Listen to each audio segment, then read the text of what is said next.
ఈ రైతు సంక్షేమాన్ని కాంక్షించేటువంటి యొక్క ఆలోచన అనే నెపంతో ఏదైతే బిల్లు ప్రవేశపెట్టడం జరిగిందో ఆ బిల్లుల్లో ఉన్నటువంటి ఒక కీలక అంశాలు నిజంగానే ఇలా బిల్లులు రైతు సంక్షేమానికి మేలు అనుకూలిస్తే తప్పకుండా దాన్ని సమర్థించవలసినటువంటి ఒక బాధ్యత మన మీద ఉంటుంది. రైతుకి ఏం కావాలి? మన ఉత్పత్తి వ్యయం అనేది తగ్గే విధంగా, అంటే పెట్టుబడి అనేది తగ్గే విధంగా, ఉత్పత్తి వ్యయానికి అనుగుణంగా మనం పండించేటట్లు వ్యవసాయ ఉత్పత్తులకు కనీస మద్దతు ధర లభించే విధంగా ప్రభుత్వ ఆలోచన విధానం కొనసాగాలి. కేంద్ర ప్రభుత్వం ఏదైతుందో వాస్తవంగా ఉత్పత్తి వ్యయాన్ని పరిగణలో తీసుకొని నిర్ణయం చేయవలసినటువంటి ఒక మద్దతు ధర మనకు గిట్టుబాటు కాలేకపోతున్నప్పటికీ కూడా కనీసం ఆ ప్రకటింపబడ్డట్లు మద్దతు ధర మనకు లభించగలిగినట్టయితే కొంత ఊరట లభిస్తుంది. వీళ్ళు కేంద్ర ప్రభుత్వం ప్రకటించినటువంటి వ్యవసాయ ఉత్పత్తుల ఆ కనీస మద్దతు ధర అనేది ఉత్పత్తిదారుడు రైతుకి ఏదైతుందో లభించే విధంగా రక్షణ కల్పించాల్సిన ఒక బాధ్యత మరి మన కేంద్ర ప్రభుత్వంపై ప్రధానంగా ఉంటుందని చెప్పండి. నిజంగానే మీరు ప్రవేశపెట్టినటువంటి ఒక చట్టంలో మీరు నిర్ణయించినటువంటి ఈ కనీస మద్దతు ధర రైతుకు కల్పింపబడే విధంగా అందులో ఏమైనా రక్షణ అష్యూరెన్స్ పొందుపరచడం జరిగిందా అనేది ఒకసారి మనం పరిశీలిస్తాం. ఫ్రీ ట్రేడింగ్, రైతు ఉత్పత్తి చేసిన వ్యవసాయ ఉత్పత్తులను ఎక్కడైనా అమ్ముకోవచ్చు. సరే, మంచి తప్పేందే దాంట్లో. మనం పండించిన వ్యవసాయ ఉత్పత్తులను ఎక్కడైనా అమ్ముకునేటువంటి ఒక స్వేచ్ఛ రైతుకు కల్పిస్తామంటే మేము వెల్కమే. కానీ మరి ఈ ఫ్రీ ట్రేడింగ్ అనేటువంటి ఒక నెపంతో ఈ కొనుగోలుదారులు ఎవరైతే కార్పొరేట్ సెక్టర్ వర్తక వాణిజ్య వర్గాలు ఉన్నాయో మరి వాళ్ళు ఏదైతుందో మరి ఇదే కేంద్ర ప్రభుత్వం ప్రకటించినటువంటి ఒక మద్దతు ధర అమలు చేయవలసిన ఒక బాధ్యత ఉండాలా ఉండద్దా? వీళ్ళ భారతీయ జనతా పార్టీ ఏదైతుందో వీళ్ళ పత్రికలో గమనించింది. వాళ్ళు కూడా రైతాంగాన్ని ఏదైతుందో చైతన్యం చేస్తామని చెప్పారు ఈ చట్టం పట్ల. సంతోషం.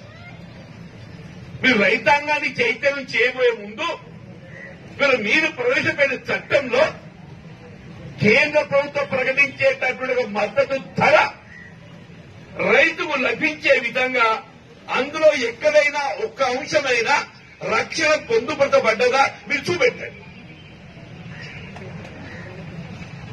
ఇది పార్లమెంట్లో చర్చకు వచ్చింది. మరి మీరు ప్రత్యేకంగా ఏదైతుందో ఫ్రీ ట్రేడింగ్ అనేది రైతు సంక్షేమం కొరకే ప్రవేశపెట్టబడ్డట్టయితే అందులో ఈ కనీస మద్దతు ధర కల్పనకు సంబంధించి ఇవాళ రక్షణ కల్పించే విధంగా ఆ అంశాన్ని ప్రకటించిండ్రో ఆ మద్దతు ధర అమలు చేయించాల్సినటువంటి ఒక బాధ్యత మీదుందా లేదా? మీరు అది అమలు చేయండి, మేము చట్టాన్ని సమర్థిస్తాం. గుడ్డోనికి ఏం కావాలో 2 కన్ను కావాలి. రైతాంగానికి ఏం కావాలి? మన వ్యవసాయ ఉత్పత్తులు కనీస మద్దతు ధర కావాలి. ఆ కనీస వ్యవసాయ మద్దతు ధర కల్పించి మీరు ఏదైతుందో ఆ చట్టం అమలు గురించి మాట్లాడండి, మేము తప్పక సమర్థిస్తామని చెప్పండి. ఇవాళ బజార్లో మొక్కజొన్న 1300, 1400 చెప్పంటున్నా. 1300, 1400 అంటే క్వింటల్ 500 రూపాయలు నష్టపోతుండే. మొక్కజొన్న ఏదైతుందో విత్తనం విచ్చినప్పటికెళ్ళి పంట మార్కెట్కి వచ్చేదాకా ప్రతి అంశంలో కష్టమేనే. నువ్వు ఇత్తనం పెట్టిందంటే ఉడతా ఉడతా కేసీఆర్ ఈయన మీద ఎక్కడ భావం పడుతుందో అని చెప్పని ఈ నియంత్రిత సాగులో ఏదైతుందో మీరు మొక్కజొన్న పెట్టద్దో చెప్పడం మొదలు పెట్టిండనే చెప్పే. అంటే ఏంటి, వీళ్ళ ఖరీఫ్లో ఏదైతుందో మొక్కజొన్న కొనుగోలు బాధ్యత వీళ్ళ ప్రభుత్వం చేపట్టకుండా ముందుగానే జాగ్రత్త పడే విధంగా మొక్కజొన్న వద్దు వద్దా అని చెప్పి. ఇది ఒక మొక్కజొన్నగా పరిమితం కాదు అని చెప్పంటూ నేను ఏ వ్యవసాయ ఉత్పత్తి అయినా కానీ ఈ కనీస మద్దతు ధర అనేది రైతుకు ఏ విధంగా ప్రధానమైన అంశమో అట్లాగే ఇందులో ఇంకొకటి ఉన్నది. వినియోగదారులకు సంబంధించి ఇంతవరకు ఏదైతుందో దేశంలో కేవలం వ్యవసాయ ఉత్పత్తులు ఉత్పత్తి చేసే రైతాంగానికి తప్ప ఏ విధమైనటువంటి ఉత్పత్తిని కూడా నిల్వ చేసేటువంటి అధికారం ఏ వ్యాపారస్తులు లేదంటూ.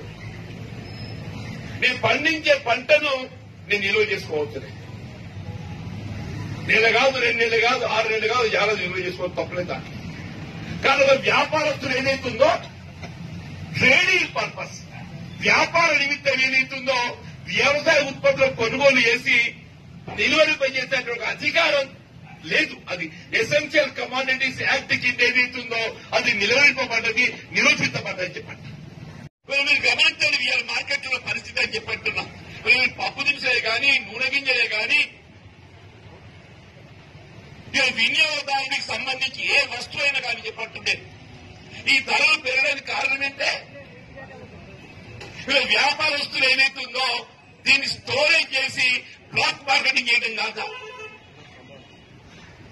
నువ్వు రైతుగా ఏదైతుందో కనీస మద్దతు కల్పన పట్ల ఏ విధంగా మనం కోరుకుంటున్నామో అదేవిధంగా వినియోగదారునికి సంబంధించి కూడా అది సరసమైన ధరకు ఏదైతుందో లభించే చూడడం బాధ్యత కూడా ప్రభుత్వం ఉంటుంది కదా. ఇలా కేంద్ర ప్రభుత్వం ప్రవేశపెట్టాడు ఈ చట్టాలు రైతుకు మద్దతు ధర కల్పించే విధంగా రక్షణ అందులో పొందుపరచలేకపోవటము, అట్లా వినియోగదారునికి సంబంధించి కూడా ఇవాళ మార్కెట్లో ఏదైతుందో ఈ ఉత్పత్తి వ్యయంకు అనుగుణంగా మాత్రమే ధర నిర్ణయింపబడే విధంగా ఉండవలసింది. ఆ విధంగా కాకుండా వ్యాపారస్తులు నిర్ణయించే ధర వినియోగదారులు లభించే పరిస్థితి జరుగుతుంది.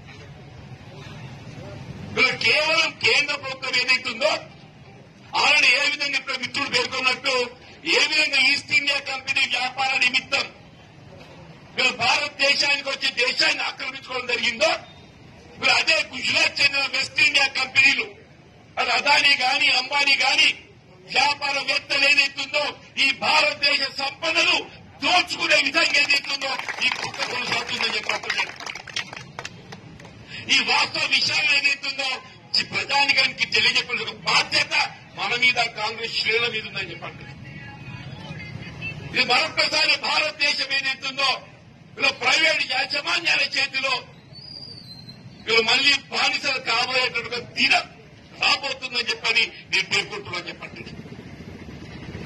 మోడీ గారు ఏదైతుందో భారతదేశ ప్రజానీకానికి ప్రధానిగా బాధ్యత నిర్వర్తించవలసింది కేవలం వ్యాపారస్తుల కొమ్ము రాసే విధంగా, అదాని అంబానీల కొమ్ము రాసే విధంగా, దేశాన్ని వెస్ట్ ఇండియా కంపెనీకి తాకట్టు పెట్టే విధంగా ఈ నల్ల చట్టాలు రూపొందించడం జరిగిందని చెప్పండి. ఈ నల్ల చట్టాలు ఏదైతుందో రైతాంగం అంటే ప్రత్యక్షంగా పరోక్షంగా యావత్ ప్రజానీకం ఈ చట్టాల వల్ల ఏదైతుందో బాధితులు కాబోతున్నామని చెప్పండి. కాబట్టి ఈ చట్టాల అమలుకు నిరసన వ్యక్తం చేసిన బాధ్యత ప్రతి భారతీయుడిపై ప్రతి పౌరుడిపై ఉందని చెప్పండి. ఈ చట్టాలు మీరు భారతీయ జనతా పార్టీ కార్యకర్త అడగండి. వాళ్ళు జీవన్ రెడ్డికి చెప్పిండయా మొక్కలకి ఏదైతుందో నువ్వు మద్దతు ధర కల్పించే అవకాశం లేకుండా పోతుందని చెప్పని నువ్వు కల్పించు ఆయన నీ చట్టాన్ని మేము సమర్థిస్తామని చెప్పాడు జీవన్ రెడ్డి అని చెప్పి. నువ్వు వ్యవసాయ ఉత్పత్తుల దిగుమతులు ఏదైతున్నదో ఏ పరిస్థితుల్లో కూడా దేశంలో ఉత్పత్తి అయ్యేటటువంటి వ్యవసాయ ఉత్పత్తులకు మద్దతు ధరకు భంగం వాటిల్లకుండా వ్యవసాయ ఉత్పత్తుల దిగుమతులపై ఏదైతుందో 50% పన్ను విధించే అవకాశం ఉన్నది. వరల్డ్ ట్రేడింగ్ యాక్ట్ కి అనుగుణంగా ఏదైతుందో మన విదేశాల నుండి దిగుమతి చేసుకునేటటువంటి ఏ వ్యవసాయ ఉత్పత్తి అయినా కానీ మనం 50% పన్ను విధించవచ్చు. మనం విదేశాల నుండి వ్యవసాయ ఉత్పత్తులను ఏ పరిస్థితిలో దిగుమతి చేసుకోవాలి? మన ఉత్పత్తి లేనప్పుడు నువ్వు దిగుమతి చేసుకోవాలి. మన ఉత్పత్తి కొరత ఉన్నప్పుడు నువ్వు దిగుమతి చేసుకోవాలి. కానీ నీ దిగుమతి అనేది ఏదైతుందో స్థానికంగా ఉత్పత్తి అయ్యేటువంటి వ్యవసాయ ఉత్పత్తులకు మద్దతు ధర పొందడం లోపల ఏదైతుందో విఘాతం కలిగించొద్దు. ఇది వాస్తవం కాదే? ఇవాళ ఏదైతే ఈ కేంద్ర ప్రభుత్వం అనాలోచిత విధానంతో కేవలం వ్యాపారస్తులకు లాభాలు ఒనగూర్చే విధంగా, కేవలం అదాని అంబానీల వ్యాపారస్తులకు కొమ్ము కాసే విధంగా 50% పన్ను విధించే అవకాశం ఉన్నటువంటి యొక్క వ్యవసాయ ఉత్పత్తుల దిగుమతి 15% కుదిస్తున్నారు. 50 రూపాయలు పన్ను వేసే అవకాశం ఉంటే 15 రూపాయలు ఇస్తుండే. అది ఏమైతుంది? 35 రూపాయలు తగ్గుతుంది. అంటే బయటికి వచ్చిన వ్యవసాయ ఉత్పత్తి ఇక్కడ ధర ఎంతకు వస్తుంది? ఆ 35 రూపాయలు తక్కువకు వస్తుంది. అండ్ ఇక్కడ ఏదైతుందో మార్కెట్ లో ఏదైతుందో తక్కువ ధరకు వ్యవసాయ ఉత్పత్తికి వచ్చేవరకల్లా ఈ ఉత్పత్తి మద్దతు ధర పొందడంలో మనం విఘాతం కలుగుతుందా లేదా? ఆర్థిక భారం ఏంటి? కేవలం అడ్జస్ట్మెంట్, మనీ అడ్జస్ట్మెంట్ మాత్రమే చెప్పాలి. మీరు సేకరించినప్పుడు రైతుకు చెల్లించేటటువంటి ఒక మద్దతు ధర బియ్యం ఆడించి మళ్ళీ ఆడించి తదుపరి నువ్వు ఎప్పుడైతే ఎఫ్సీఐకి వెళ్తావో నీకు 24 గంటల లోపల ఎఫ్సీఐ కంటే ప్రత్యామ్నాయంగా ఏదైతుందో నీకు డబ్బు వచ్చేస్తుంది. అంటే నీ మధ్యకాలం ఈ నెల 2 నెలలు ఉంటుంది కదా, ఈ వరి ధాన్యాన్ని మరాడించేటటువంటి మధ్యకాలం ఉంటుంది కదా, ఆ మరాడించే మధ్యకాలం ఏదైతుందో నువ్వు బ్యాంకు నుండి రుణ పొంది ఆ ఇంట్రెస్ట్ అనేది ఏది అవుతుందో రాష్ట్ర ప్రభుత్వంపై పడేందుకు అవకాశం. ఇక్కడ ఏమైతుంది? రాష్ట్ర ప్రభుత్వం ఏదైతుందో మిల్లర్లతో కుమ్ముకు కావడంతో ఏ రైస్ మిల్లర్లు ఏదైతుందో ఒకవైపు ఏదైతుందో ప్రత్యక్షంగా రైతాంగానికి 40 కిలోలు సంచిగా 5 కిలోలు పోసిండే, క్వింటల్ 10 కిలోలు 10% పోయింది. మరి పెద్ద ఆయన మంత్రి గారంటే జిల్లాకి ఏదైతుందో మరి ఆయన ఒక విధంగా ఏదైతుందో ఆయన ప్రధాన బాధ్యత రైతు మద్దతు ధర కల్పించే బాధ్యత జిల్లాగా మంత్రికి ఉంటుందని చెప్పండి. ఆయనే టెలికాన్ఫరెన్స్ పెట్టి 5 కిలోలు బాగా అవుతున్నదా 3 కిలోలు చూసుకుంటున్నాడు. 3 అంటే ఏమైతుంది? క్వింటల్కి ఎంత అవుతుంది? 6 మళ్ళీ 2 రాదా? 6 3 9 కిలోలు అవుతుంది. 40 కిలోలకు 3, మళ్ళీ 40కి 3, 3 3 6, మళ్ళీ 20కి 1.5 అని 7.5. ఇది మంత్రి గారే స్వయంగా టెలికాన్ఫరెన్స్ పెట్టి ఇట్లా చేస్తే నీకు సామాన్యమేనా? పెద్ద ఆయన లేచి అంటాడు నిజంగా అది అమలు చెప్పేది సార్, మేమంతా మీకు అండగా ఉంటామని చెప్పి అదే ఇదేందా అని చెప్పంటే కాంగ్రెస్ అన్ని రైతులు రెచ్చగొడుతున్నారు. కాంగ్రెస్ వాళ్ళు ఏదైతుందో రైతాంగాన్ని చైతన్యం చేస్తున్నట్టున్నాను. రైతాంగాన్ని చైతన్యం చేస్తున్న బాధ్యత కాంగ్రెస్ పార్టీ చెప్తున్నాను. ఇది మా బాధ్యత మీరు నిర్వర్తిస్తున్నామంటున్నా. మా బాధ్యత మీరు నిర్వర్తించకుంటే మాది కూడా వైఫల్యమే చెప్పట్టున్నాను. ఉన్నమాట చెప్తే ఎందుకే ఉలిక్కిపడు? నువ్వు ఉన్నమాట చెప్తే ఎందుకే ఉలిక్కిపడు అని చెప్పట్టున్నాను. మరి రబీలో ఏదైతుందో వరి ధాన్యం మద్దతు ధర కల్పించడంలో వైఫల్యం నిలిచి చూస్తే జీర్ణించుకోలేక కాంగ్రెస్ రైతాంగాన్ని ఎత్తగొడతారు. ఇప్పుడేదో మళ్ళీ కూడా నియంత్రించాలి. నియంత్రిత సాగు అంటే రెగ్యులరైజేషన్. మేము చెప్పిన పంటనే పెట్టాలి మీరు. నువ్వు చెప్పిన పంటనే పెడతాం. మా గిట్టుబాటు కావద్దా? గ్రేడ్ 1 వెరైటీగా భావించే తొట్టు రకం అనేది ఏదైతుందో ఆ కనీసం 1880 రూపాయలు పొందే అవకాశం ఉంది. అది ప్రభుత్వం సేకరిస్తుంది కాబట్టి నేనేదైతుందో నీ సేకరణ బాధ్యత కలిగి తప్పుకోవడానికి కొరకు వీళ్ళు రైతాంగాన్ని సన్నడ్లు పెట్టుకొని చెప్పని ఆంక్షలు విధించి నిర్బంధంగా నువ్వు సన్నబడులు పెట్టిస్తే ఇలా రైతు పరిస్థితి ఏంటే? అసలు దొడ్డు వడ్లకు నువ్వు సన్నబడ్లకు వ్యత్యాసం తెలుసా మిత్రులు కేసీఆర్ గారికి? దొడ్డట్లు 4 మాసాలకు వస్తాయి, సన్నట్లు నెల ఎక్కువ పడతాయి, 5 నెలలు. ఒకటి దొడ్డు వడ్లకు సన్నబడ్లకు చీడ పురుగు సోకే అవకాశం ఎక్కువ. సన్నబడ్లకు కేవలం పంట కాలం పెరగడమే కాకుండా చీడ పురుగు సోకే అవకాశం కూడా ఎక్కువ ఉంటుంది. దానికి తోడు దిగుబడి ఏదైతుందో 25% దిగుబడి తగ్గుతుంది. దొడ్డు వడ్లు అనేది 30 క్వింటలు వస్తే మంచి పంట.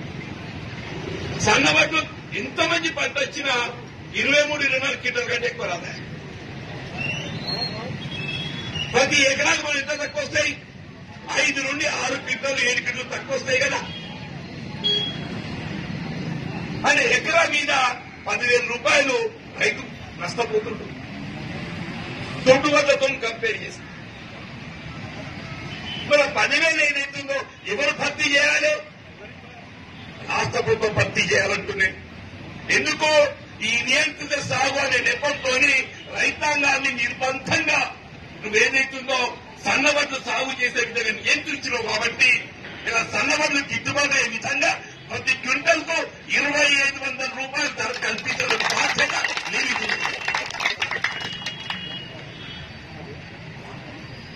ఉన్నమాట. అంటే ఏంటి అంటున్నాను, అటు మొక్కజొన్నకు గిట్టుబాటు లేదు, ఇటు వరిధాన్యం సన్నగకు గిట్టుబాటు లేదు. దొంగలు గుజా దాచుకున్నట్టు ఏదైతుందో కేంద్ర ప్రభుత్వం పార్లమెంట్ లో బిల్లు ప్రవేశపెడితే ఇదే టీఆర్ఎస్ కేసీఆర్ ఏమంటాడు? నేను వ్యతిరేకిస్తున్నాను. ఎప్పుడు వ్యతిరేకించిండు? పార్లమెంట్ లో లోక్సభలో వ్యతిరేకించలేదు. దయచేసి గమనించాలి. ఏ చట్టం ఆమోదం పొందాలన్నా 2 సభలుంటాయి. రాష్ట్రంలో ఏ విధంగా శాసనసభ శాసన మండలి ఉంటుందో కేంద్రంలో ఏదైతుందో లోక్సభ రాజ్యసభ 2 ఉంటాయి. ముందుగా ఈ బిల్లు లోక్సభలో చర్చకు వచ్చినప్పుడు ఇదే టీఆర్ఎస్ పార్టీ మీరు దేశంలో ఉన్న రాజకీయ పార్టీలు కాంగ్రెస్ పార్టీతో సహా తృణమూల్ కాంగ్రెసే కానీ డిఎంకే కానీ అన్నా డిఎంకే కానీ శరద్ పవార్ కాంగ్రెసే కానీ అందరూ కూడా ఏదైతుందో బిల్లును వ్యతిరేకించి వాకౌట్ చేశారు. తమ నిరసన నమోదు చేయించుకోవడానికి, తమ నిరసన వ్యతిరేకతను నమోదు చేసుకోవడానికి లోక్సభలో ఎన్డీఏకు పూర్తి మెజారిటీ ఉన్నది. బిల్ పాస్ అవుతుంది. కానీ మనం ఏంటి, మన వ్యతిరేకత అనేది నమోదు కాబట్టి ఏదైతుందో ఇవాళ ఈ రాజకీయ పార్టీ వాకౌట్ చేసింది. మరి టీఆర్ఎస్ పార్టీ మాత్రం వాకౌట్ చేయలేదని చెప్పి నేను టీఆర్ఎస్ పార్టీ వాకౌట్ చేయలే. ఓటింగ్ ఏదైతుందో దూరం ఉన్నది. ఓటింగ్ దూరం ఉండాలంటే బిల్లును సమర్థించినట్టు కాదు, వ్యతిరేకించినట్టు. ఓటింగ్ దూరం ఉన్నట్టు ఏంటి? బిల్లును సమర్థించినట్టు కాదు, వ్యతిరేకించినట్టు కాదు. ఈ వ్యవసాయ రంగానికి సంబంధించి బిల్లులు కూడా రైతు సంక్షేమ విఘాతం కలిగిస్తుంది. కాబట్టి నేను ఇప్పటికే చెప్తున్నా, నువ్వు తక్షణం ఏదైతుందో ఒక్కరోజుకైనా శాసనసభను పిలువు. ఇంకా ప్రోరోగ్ కాలే. ప్రోరోగ్ అంటే నిరవధికంగా వాయిదా వేయడం ప్రోరోగ్ అంటే. శాసనసభ కానీ శాసన మండలి కానీ నిరవధికంగా వాయిదా కాదు. ఇంకా గవర్నర్ ప్రోరోగ్ చేయాలి. చేయలేదు. ఇంకా ప్రోరోగ్ చేసినా కానీ మళ్లీ ప్రభుత్వానికి అధికారం ఉంటే పిలవచ్చు. ఒక రోజు కోసం ఏదైతుందో శాసనసభ శాసన మండలి సమావేశం ఏర్పాటు చేసి ఈ వ్యవసాయ బిల్లులు ఏదైతుందో రైతు సంక్షేమానికి విఘాతం కలిగిస్తుంది కాబట్టి ఈ బిల్లులు ఏదైతుందో తెలంగాణ రాష్ట్ర ప్రభుత్వం మేము వ్యతిరేకిస్తామని చెప్పని నువ్వు ఒక తీర్మానాన్ని ఆమోదింపజేసి కేంద్రానికి నిరసన వ్యక్తం చేయంటున్నా. చేయాలని చేస్తే చేయడు. ఎక్కడికి వచ్చి ఏదైతుందో ఇవాళ అటువై ఇటువై భారం పడేది ఎవరి మీద? రైతు మీద భారం పడబోతుందని చెప్పండి. ఏ రకంగా చూసినా ఇవాళ బలి అయినవాడు ఇటు రైతాంగం బలి కాబోతుందని చెప్పండి. రైతాంగంతో పాటు బలి కాబోయేదెవరు? వినియోగదారుడు బలి కాబోతుండని చెప్పండి. ఇవాళ ఈ పరిస్థితుల్లో కాంగ్రెస్ పార్టీ అటు రైతాంగానికి కానీ ఇటు వినియోగదారుని కానీ ఏదైతుందో అండగా నిలవడం కాంగ్రెస్ పార్టీ బాధ్యత భావిస్తుంది. ఇవాళ ఎన్డీఏ భారతీయ జనతా పార్టీ ఇప్పుడే ఒక మిత్రుడు అన్నాడు, అసలు దేశభక్తి అంటే బీజేపీ దగ్గర ఉందట. కేవలం మతోన్మాదాన్ని రెచ్చగొట్టి ఇవాళ రాజ్యానికి అధికారం రావడం తప్ప నీ దగ్గర దేశభక్తి ఎక్కడుందే? ఈ దేశం కోసం ప్రాణాలు అర్పించిన త్యాగ చరిత్ర కేవలం కాంగ్రెస్ పార్టీ మాత్రమే చెప్పాలి. ఆనాడు స్వాతంత్రం కొరకు ఎందరో మహానుభావులు ప్రాణాలు అర్పిస్తే స్వాతంత్రానంతరం ఈ దేశ సమగ్రత కొరకు భారత జాతి ఐక్యత వరకు ఏదైతుందో ప్రాణాలు అర్పించిన ఘనత కేవలం కాంగ్రెస్ పార్టీకి మాత్రం ఉంది. ఇలా స్వర్గీయ ఇందిరాగాంధీ, రాజీవ్ గాంధీ గారి త్యాగాలు వారి పునాది ఏదైతుందో ఇలా కాంగ్రెస్ పార్టీ. చెప్పబోయే ఒక్కడు భారతీయ జనతా పార్టీ ఏదైతుందో ఒక్కడు దేశం కోసం నువ్వు ప్రాణాలు అర్పించినావే? నువ్వు మంది ప్రాణాలు తీస్తానికి ఉత్తరం వస్తానికి ఉన్నావు తప్ప నువ్వు ప్రాణాలు తీస్తే ఇస్తావా? ఇలా దేశ రక్షణ కొరకు ఏదైతుందో శాశ్వతంగా పాకిస్తాన్ భారతదేశం వైపు కన్నెత్తి చూడకుండా మరి పాకిస్తాన్ పై యుద్ధం ప్రకటింపజేసి ఇలా పాకిస్తాన్ ఇలా అంటే పాకిస్తాన్ ఓడించడమే కాదు బంగ్లాదేశ్ ఏర్పాటు చేసిన ఒక ఘనత కాంగ్రెస్ పార్టీ ఇందిరా గాంధీకి దక్కుతుందని చెప్పారు. నువ్వు నిన్న కాక మొన్న చైనా గెల్వాన్ నోవెల్ ఏదైతుందో భారత భూభాగాన్ని ఆక్రమించుకుంటే ముద్రితో పోకుండా నువ్వు దేశభక్తుడిని మాట్లాడతావా? వాస్తవం ఉన్నా కాదా? చైనా భారతదేశ భూభాగం అంతర్భాగమైనట్టుగా గెల్వాన్ లోయలో ఏదైతుందో దురక్రమణకు పాల్పడితే నీకు కనీసం చీమ కుట్టినట్లయితే చెప్పండి. నేను నువ్వు దేశభక్తుడిని మాట్లాడతావే? నువ్వు రైతుల ఉసురు పోసుకుంటానికి ఈ దేశ ప్రజలు ఉసురు పోసుకుంటానికి ఏదైతుందో నువ్వు అధికారానికి వచ్చినావు, నువ్వు ప్రధానమంత్రి అని చెప్పాను. రాష్ట్రమే కానీ అది కేంద్రమే కానీ రాష్ట్రంలో ఏదైతుందో ప్రాంతీయ తత్వంతో ఇక్కడ రాజ్యం చేయాలని చూస్తుంది.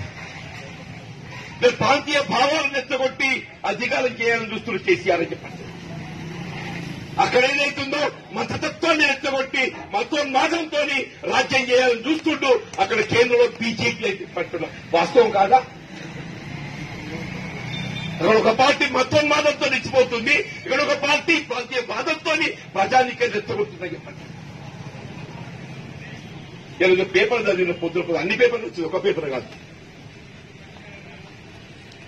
తెలంగాణ రాష్ట్ర హక్కుల నీటి హక్కుల వాటాకు అవసరం వస్తే దేవుడితో కొట్లాడతామని